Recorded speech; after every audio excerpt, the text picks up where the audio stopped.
বিজিএমইএর নির্বাচনে আরও জানাতে এই মুহূর্তে যোগ দিচ্ছেন আমাদের সহকর্মী শিকদার মেহেদী হাসান। মেহেদী, এখন পর্যন্ত নির্বাচন কেমন দেখছেন? ভোট গ্রহণ কতটা এগুলো, আর তো মাত্র 2.5 ঘন্টার মতো বাকি, সবশেষ তথ্য কেমন দেখছেন?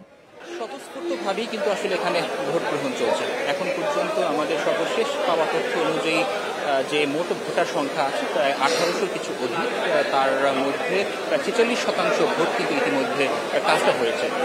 এখানে বেলা বাড়ার সাথে সাথে কিন্তু ভোটারদের উপস্থিতিও বাড়তে থাকে এবং সেই সাথে আমরা দেখতে পাচ্ছি যে অনেক দূর দূরান্ত থেকে যারা আসলে আসেন ব্যবসায়ীরা, সবসময় তাদের এখানে কিন্তু মিলন মেলা হয় না। এই নির্বাচনকে কেন্দ্র করে কিন্তু একটি মিলন মেলার মতো একটি পরিবেশ এখানে তৈরি হয়েছে এবং তারা অনেকের সাথে আসলে যে ব্যক্তিগত বিষয় সহ ব্যবসায়িক বিভিন্ন আলোচনায় তারা জড়িয়ে যাচ্ছেন এবং বিভিন্ন ধরনের আলাপ আলোচনা করছেন তারা তাদের সাথে।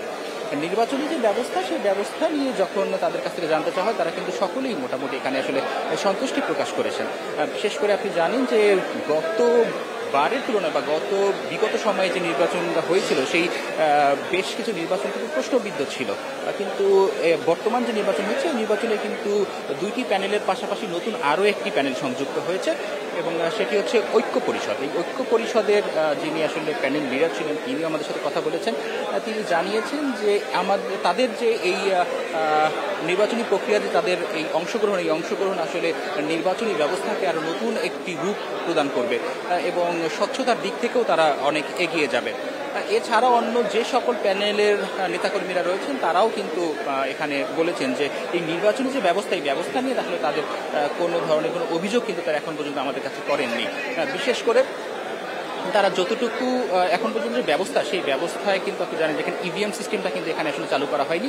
এটি মূলত আপনাদের যে বিগত সময় আমরা যে ব্যালট পেপার দেখছি, সেই ব্যালট পেপারের মাধ্যমেই কিন্তু এখানে ভোট গ্রহণ চলছে এবং নির্বাচনের যে পদ্ধতি ছিল বা কিছু বিধিনিষেধ ছিল, সেখানে কিন্তু আসলে বলা হয়েছিল যে ব্যালট পেপার যাতে কোনোভাবেই ভাঁজ করা না হয়। সেখান থেকেও কিন্তু তারা আসলে দেখিয়েছেন যে কোনোভাবেই যাতে নির্বাচনী যে অবস্থা, সেই অবস্থা যাতে ব্যাহত না হয়। যদিও গণমাধ্যম কর্মীদের ভিতরে প্রবেশ নিয়ে বেশ মিশ্র কিছু প্রতিক্রিয়া ছিল, কিন্তু সেইটা আসলে তারা বলেছেন যে যাতে কোনো ধরনের বিশৃঙ্খলা বা গণমাধ্যম কর্মীদের নাম করে যাতে ভিতরে গিয়ে কেউ কোনো ধরনের এই নির্বাচনকে প্রশ্নবিদ্ধ করতে না পারে, সে কারণেই তাদের এই ব্যবস্থা। পাশাপাশি যদি আমি আরও একটু বলে থাকি যে আসলে একজন ভোটার কিন্তু এখানে মূলত 35টি ভোট প্রদান করবেন এবং এই ভোট গ্রহণ চলবে বিকেল 5টা পর্যন্ত।